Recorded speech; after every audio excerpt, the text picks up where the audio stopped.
آپ 40 دن تک دل سے نماز پڑھو، 40 دن بعد نماز آپ کو دل سے لگا لے گی۔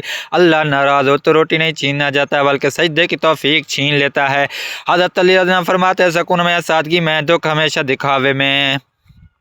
10 بار حج کر لو، مسجدیں بنا لو، لیکن ایک بات یاد رکھنا، اگر ماں باپ راضی نہیں تو کبھی حج کا ثواب نہیں ملتا۔ اللہ تعالیٰ فرماتے ہیں میں مشکل اس شخص کو عطا کرتا ہوں جو مجھ سے زیادہ حج سے محبت عزیز اور نیک میرے نزدیک ہو۔ رب حب لی حکما والحقنی بالصالحین۔ انسانیت کی کتاب کا پہلا حرف احساس اور رحم دلی ہے۔ نماز فجر پڑھنا ان کو نصیب ہوتی ہے جن کو اللہ تعالیٰ سچی محبت ہو۔ اے اللہ ہمارے دلوں کو بغض، حسد، نفرت، خود غرضی، پسندی، دکھاوے، حسد اور تکبر اور غرور سے پاک کر۔ اے اللہ ہمیں ہر شر سے محفوظ فرما، آمین۔